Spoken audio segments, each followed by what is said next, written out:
Hello friends, welcome to AG classes. आज हम NCERT का एक्सरसाइज 1.2 जो 10th क्लास का है उसको स्टार्ट कर रहे हैं। इससे पहले हम आपको बता चुके थे कि रियल नंबर्स के बारे में कि यूक्लिड डिवीजन एल्गोरिदम क्या होती है। इसी से आगे अब हम देखते हैं कि थ्योरम 1.2 यानी कि सेकंड जो थ्योरम है हमारे पास, फंडामेंटल थ्योरम ऑफ अर्थमेटिक्स। यानी फंडामेंटल थ्योरम ऑफ अर्थमेटिक के अंदर हम क्या पढ़ेंगे, उससे क्या कर सकते हैं, तो वही हम डिटेल में इसके अंदर डिस्कस कर लेते हैं। तो first of all, every composite number can be expressed as a product of primes and this factorization is unique apart from the order in which the prime factors occurs. यानी इसका क्या मतलब होता है कि एवरी कंपोजिट नंबर सबसे पहले हम पता कर लेते हैं कि कंपोजिट नंबर क्या होते हैं। तो कोई भी नंबर जिसके मोर देन 2 फैक्टर्स होते हैं तो उसी को हम क्या बोलते हैं, कंपोजिट नंबर बोलते हैं। जैसे एग्जांपल अगर मैं बोलना चाहूँ कि मान लीजिए एक एग्जांपल है, मैंने आपसे यहाँ लिखा कि मान लीजिए 13 लिखा। अब मैं ये देखना चाहता हूँ कि 13 के क्या क्या फैक्टर्स हो सकते हैं। तो 13 जो है या तो 1 से डिवाइड होगा या फिर केवल 13 से डिवाइड होगा। केवल इसके कितने फैक्टर्स हुए, मेरे पास 2 फैक्टर्स हुए। तो इसका मतलब ये नंबर मेरा प्राइम नंबर होगा। कैसा नंबर होगा ये? Prime numbers. अगर मैं मान लीजिए यहाँ 4 लिखता हूँ तो ये देखता हूँ कि ये 1 से भी डिवाइड होगा, ये 2 से भी डिवाइड हो सकता है, ये 4 से भी डिवाइड होगा। तो यहाँ देखते हैं कि मोर देन 2 फैक्टर्स आ रहा है। कितना आ रहा है? मोर देन 2 फैक्टर्स है। इसका मतलब मैं ये बोल सकता हूँ कि ये मेरा नंबर कैसा होगा? कंपोजिट नंबर होगा। कैसा नंबर है? Composite number. तो आई थिंक यहाँ तक क्लियर हो चुका होगा कि प्राइम नंबर कौन से हो सकते हैं और कंपोजिट नंबर कौन से होते हैं। तो यही इसमें बताया गया कि every composite number can be expressed as a product of primes. यानी कि कोई भी कंपोजिट नंबर है उसको हम प्राइम नंबर्स के प्रोडक्ट के रूप में लिख सकते हैं। जैसे मान लीजिए अभी मैंने यहाँ लिखा, इसको इरेज कर देते हैं। चलिए यहाँ से देख लेते हैं कि एक नंबर मैं लिख देता हूँ यहाँ से। मान लीजिए मैंने लिखा यहाँ से 14, मैंने 14 लिखा और 14 में लिख देता हूँ कि 14 है। और इसके अगर मैं फैक्टर करना चाहता हूँ तो फैक्टर इसके क्या होंगे? 2 × 7। तो मैंने देखा कि ये 2 भी प्राइम है और 7 भी मेरा प्राइम नंबर है। प्राइम दोनों ही नंबर्स मेरे ये कैसे हैं, यानी 2 भी प्राइम है और 7 भी प्राइम नंबर है। इसका मतलब ये बोल सकते हैं कि 14 मेरा जो है कंपोजिट नंबर होगा, क्योंकि ये किस से डिवाइड हो सकता है? ये 1 से भी हो सकता है, 2 से भी हो सकता है, 7 से भी हो सकता है और 14 से भी हो सकता है। यानी मोर देन 2 फैक्टर्स हैं। यानी कि हर कोई कंपोजिट नंबर, जो भी कंपोजिट नंबर है उसको हम as a factor of prime number लिख सकते हैं, यानी प्राइम नंबर की फॉर्म में बदल सकते हैं। तो ये हमारा एक इस तरीके से हम डिफाइन कर सकते हैं कि फंडामेंटल थ्योरम ऑफ अर्थमेटिक क्या कहती है कि जितने भी कंपोजिट नंबर हैं उनको प्रोडक्ट ऑफ प्राइम नंबर्स की फॉर्म में बदला जा सकता है। और फैक्टराइजेशन जो होंगे वो कैसे होंगे? यूनिक होंगे, यानी उन जैसा और कोई फैक्टराइजेशन नहीं हो सकता है। फ्रॉम ऑर्डर उसका apart from the order in which the prime factors occurs. यानी 2 × 7 भी हो सकता है और मैं इसको 7 × 2 भी लिख सकता हूँ। तो ऑर्डर कोई भी हो सकता है, लेकिन ये कह सकते हैं कि कंपोजिट नंबर को प्राइम नंबर्स के प्रोडक्ट की फॉर्म में लिखना ही क्या बोला जाता है? Fundamental theorem of arithmetic. इसी से रिलेटेड एक और आ जाता है कि 2 नंबर्स, मान लीजिए मेरे पास ए और बी 2 नंबर हैं और उनका एचसीएफ मेरे को गिवन है। इसी तरीके से उनका एलसीएम भी गिवन है। तो हमेशा ये याद रखना है हमें कि एचसीएफ ऑफ ए, बी, यानी कि 2 नंबर्स का एचसीएफ जो होगा और उनके एलसीएम का प्रोडक्ट, उन दोनों का प्रोडक्ट जो है उन नंबर्स के प्रोडक्ट के इक्वल होता है। यानी कि 2 नंबर्स का एचसीएफ और एलसीएम का प्रोडक्ट जो है उन नंबर्स के प्रोडक्ट के इक्वल होता है। जैसे मान लीजिए एक क्वेश्चन लिख लेते हैं आगे, यहाँ से एग्जांपल लिख देते हैं। मान लीजिए एक नंबर है मेरे पास 14 और दूसरा है 12। तो इन दोनों का अगर मैं निकालना चाहूँ कि फैक्टर क्या हो सकते हैं, तो फैक्टर करूँगा तो 2 × 7 और इसका हो जाएगा 2 × 6, 2 × 3 × इसको लिख सकते हैं 3 × 2। चलिए यहाँ से लिख देते हैं 2 × 3। तो अभी इसका अगर मैं एचसीएफ निकालना चाहूँ तो एचसीएफ मेरे पास आ जाएगा 2। कितना आ जाएगा? 2। और एलसीएम जो निकालना चाहेंगे तो वो कितना होगा? एलसीएम निकालने के लिए हमें जो कॉमन पार्ट है वो भी लिखना पड़ेगा, यानी 2 × 2 × 3 × 7। तो ये हो जाएगा 2 2 4 3 12, 12 7 84, यानी कि ये मेरा एलसीएम निकल आएगा। तो अभी इसी फॉर्म को अगर हम प्रूफ करना चाहें तो हमें पता है कि एचसीएफ × एलसीएम इक्वल किसके होता है हमारे पास? ए × बी, यानी जो नंबर्स हैं उनका। तो एचसीएफ में लिख देता हूँ 2 है और मैंने एलसीएम अभी इन दोनों का निकाला 84, इक्वल होना चाहिए 14 × 12। तो इसका जब मल्टीप्लाई करेंगे तो 2 4 जा 8, 2 8 जा 16, 168 तो ये इन दोनों का यानी HCF और LCM का प्रोडक्ट आया। और इसका भी कर देते हैं 12 4 जा 84, 4 और ये 16, यानी दोनों ही सेम आ रहे हैं। इसका मतलब मैं इसको प्रूफ कर सकता हूँ कि दो नंबर्स का अगर HCF और LCM का प्रोडक्ट जो है वो नंबर्स के प्रोडक्ट के इक्वल होता है। तो इसी के बेस पे आगे क्वेश्चन हम करेंगे। तो एक्सरसाइज 1.2 का फर्स्ट क्वेश्चन है, express each of the following as a product of its prime factorization. ये हमने पहली क्लास में पढ़ चुके हैं, यानी कि 9th क्लास में हमने पढ़ा था कि फैक्टर्स किस तरीके से करते हैं। मान लीजिए ये 140 है, तो 140 के हम फैक्टर्स करना चाह रहे हैं, तो ये क्या होगा, 2 से डिविजिबल हो जाएगा, 2 से फिर से करेंगे 35 बार हो जाएगा, फिर इसको हम 5 से कर सकते हैं 7 बार और 7 से कर सकते हैं 1 बार। तो ये सारे नंबर्स जो हैं, यानी कि मैं लिखूंगा 140 equals to 2 into 2 into 5 into 7। तो ये सारे के सारे नंबर्स कैसे हैं मेरे पास, यानी कि ये सारे नंबर्स ही मेरे प्राइम नंबर्स हैं जो किसी से अदर नंबर से डिवाइड नहीं हो सकते हैं। तो किसी भी कंपोजिट नंबर को कैसे लिखा जा सकता है, as a product of prime numbers की फॉर्म में लिखा जा सकता है। ठीक है, तो एक क्वेश्चन और देख लेते हैं इससे रिलेटेड। जैसे 156 के अगर हमें फैक्टर करने हो, तो 156 के अगर हम फैक्टर करते हैं तो 156 लिखेंगे, 2 से 2 7 या 14, 2 8 या 16, 2 से फिर कट कर सकते हैं 2 3 या 6, 2 9 या 18, इसको फिर 3 से कर सकते हैं, तो 3 से 13 बार हो जाएगा और 13 से 1 बार। तो इसी तरीके से हम जितने भी अदर नंबर्स लिखे हुए हैं इन क्वेश्चंस को इस तरीके से प्रोडक्ट की फॉर्म में लिखा जा सकता है।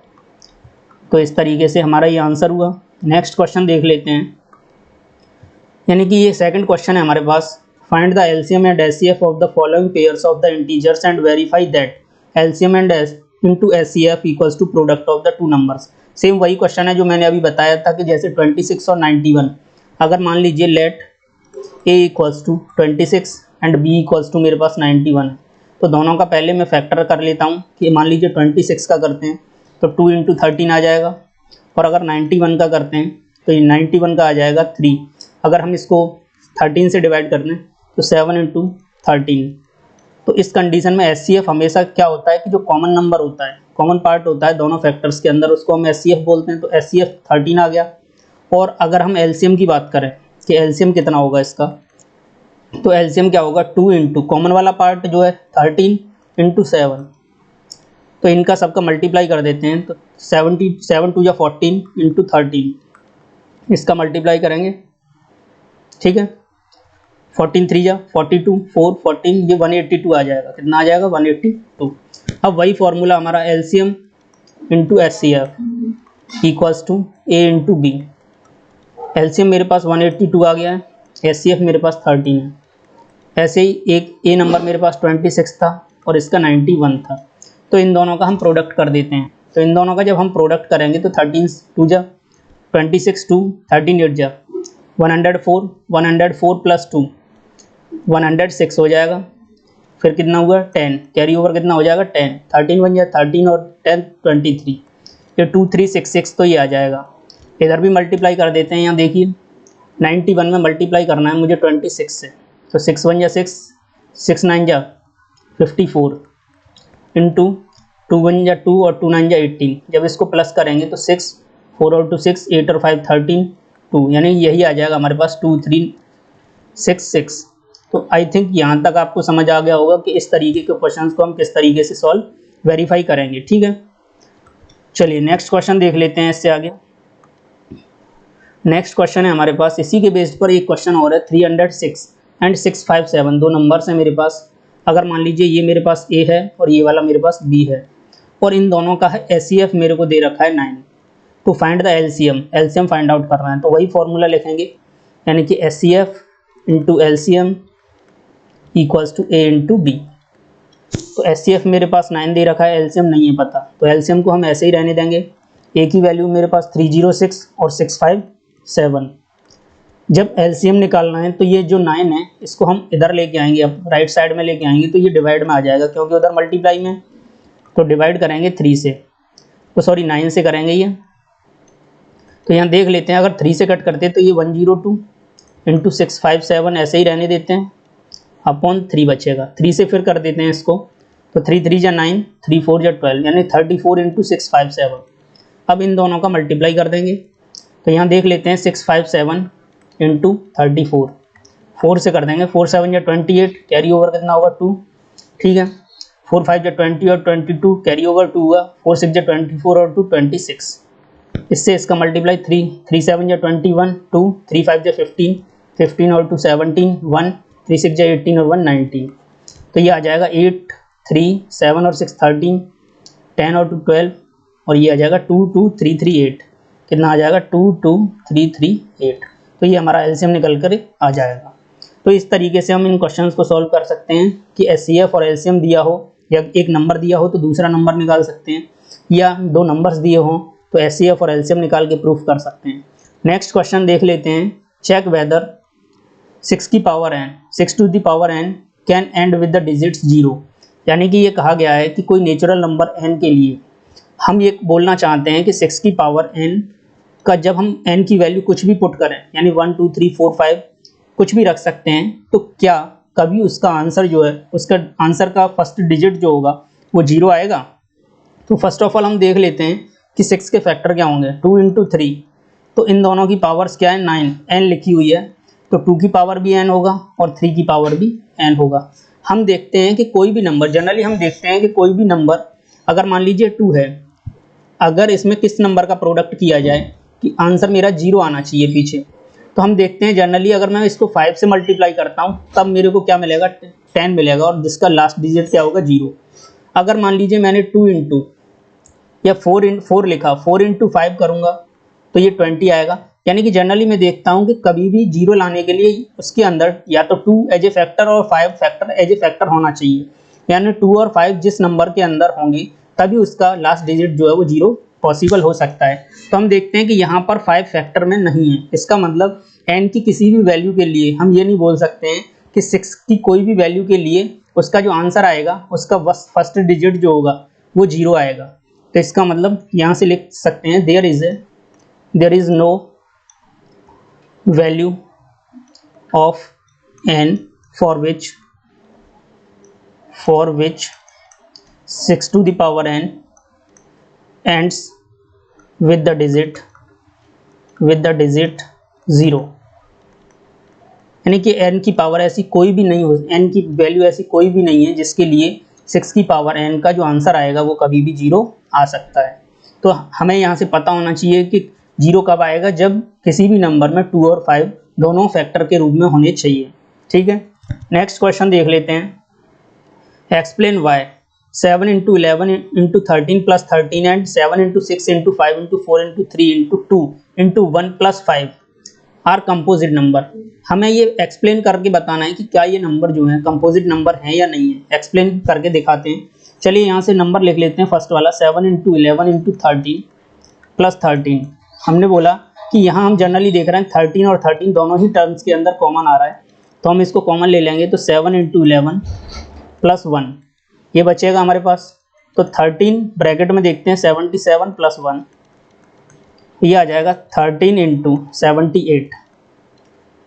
ठीक है, तो हम आई थिंक यहाँ से देख लेते हैं, इसका भी फैक्टर कर देते हैं हम 2 into 38 के फैक्टर अगर हम करना चाहें तो ये दोनों ही नंबर्स हम देखते हैं कि 78 जो है एक कम 78 से भी डिवाइड हो रहा है वो नंबर, 13 से भी डिवाइड हो जाएगा, 2 से भी डिवाइड हो जाएगा, क्योंकि इसका 2 अगर हम इसके फैक्टर करते हैं तो ये कितना आएगा 78 में जब 39 बार और 3 into 13 क्या आ जाएगा। अभी जनरली यहाँ से देख लेते हैं कि इन दोनों का मल्टीप्लाई, यानी कि 2 into 3 into 13 की पावर 2, यानी कि यहाँ पर मोर देन देखिए 2 फैक्टर्स आ रहे हैं जिससे ये डिविजिबल हो जाएगा नंबर। इसका मतलब ये नंबर कैसा होगा, कंपोजिट नंबर होगा। कैसा नंबर होगा, कंपोजिट नंबर होगा। तो ऐसे इसी तरीके से सेकंड नंबर है हमारे पास में, इसको भी देखना है 7 into 6 into 5 into 4 into 3 into 2 into 1 plus 5। अभी जनरली दोनों टर्म्स के अंदर 5 कॉमन है, यहाँ से देखिए ये 5 दो बार लिख गया, इसको इरेज कर देते हैं, यहाँ पर 4 लिखा जाएगा, कितना आएगा ये 4। तो चलिए यहाँ से 4 लिख देते हैं। तो यहाँ हम देखते हैं जनरली इधर भी 5 है और इधर भी 5, तो 5 एज कॉमन फैक्टर आ जाएगा, तो बचेगा क्या 7 into 6 into 4 into 3 into 2 plus 1, ये बचेगा हमारे पास में। इसका क्या करेंगे, इन सभी का मल्टीप्लाई कर देंगे, तो ये हो जाएगा 3 2 जा 6 6 5 6 4 जा 24, और 24 का मल्टीप्लाई हमें करना है 7 6 42 से 42 से मल्टीप्लाई करना है, तो 42 से करेंगे तो ये 48 हो जाएगा। 4 4 या 16, 1 4 2 या 8 और 1 9, यह आ जाएगा 8 6 और 4 10, 1008 आ जाएगा। ये कितना आ जाएगा 1008 प्लस 1, जब इसके मल्टीप्लाई प्लस कर देंगे इसको 108 और 1 को, तो ये आ जाएगा 1009। तो इसका मतलब हम ये देख सकते हैं कि 5 और 109 दोनों ही कैसे नंबर्स हैं, फैक्टर्स हैं अदर देन, यानी कि जो भी नंबर होगा हम मोर देन 2 फैक्टर्स इसको प्राइम फैक्टर्स में लिखा जा सकता है। इसका मतलब ये कैसा है, कंपोजिट नंबर होगा। ये भी कैसा नंबर होगा, कंपोजिट नंबर होगा। तो इस तरीके से हम इन क्वेश्चंस को सॉल्व कर सकते हैं। नेक्स्ट क्वेश्चन है इसमें, उसे भी देख लेते हैं। There is a circular path around a sports field, यानी कि एक स्पोर्ट्स फील्ड है और उसके चारों तरफ क्या बना हुआ है, एक सर्कुलर पाथ बना हुआ है, रास्ता बना हुआ है। Sonia takes 18 minutes to drive 1 round of the field, यानी कि सोनिया जो है वो उस फील्ड का एक राउंड लगाने में कितना मिनट लेती है, 18 मिनट्स का टाइम लेती है। While Ravi takes 12 minutes, Ravi कितना टाइम लेता है, 12 मिनट्स फॉर द सेम, उसी डिस्टेंस को कवर करने के लिए 12 मिनट्स का समय लेता है। Suppose they both start at the same point, मान लीजिए कि ये दोनों ही एक ही पॉइंट से स्टार्ट करते हैं चलना, and eight the same time, और एक ही समय से, and go in the same direction, और एक ही डायरेक्शन में जाते हैं। आफ्टर हाउ मैनी मिनट्स, ये कह रहा है कि कितने मिनट बाद they meet again at the starting point, starting point पर कितने मिनट बाद ये आपस में मिल जाएंगे। तो जब भी हमसे इस तरीके का क्वेश्चन किया जाएगा कि both start at the same time and same point and go in the same direction, तो हमें हमेशा क्या करना होगा, जो नंबर दिया है 18 और 12, इसका एलसीएम निकाल देना है। क्या करना है, एलसीएम। तो सबसे पहले इसके फैक्टर कर देते हैं, 2 × 3 × 3, सेकेंड है मेरे पास 12, 2 × 2 × 3, ठीक है। तो इन दोनों का एलसीएम जब निकालेंगे तो ये कितना आएगा। एलसीएम निकालने के लिए हमें देखना है कि मैक्सिमम कॉमन कितना पार्ट है, 2 है, बचा हुआ 2 है, यहाँ भी 3 आ रहा है, 3 3 × 3 ये आ जाएगा। मल्टीप्लाई कर देते हैं, 2 2 या 4 3 या 12 3 या 36, यानी कि इसका मतलब हम ये बोल सकते हैं कि 36 मिनट बाद ये दोनों आपस में मीट करेंगे। यानी कि आफ्टर, यहाँ से लिख देते हैं after 36 minutes, after 36 minutes both will meet at the same point,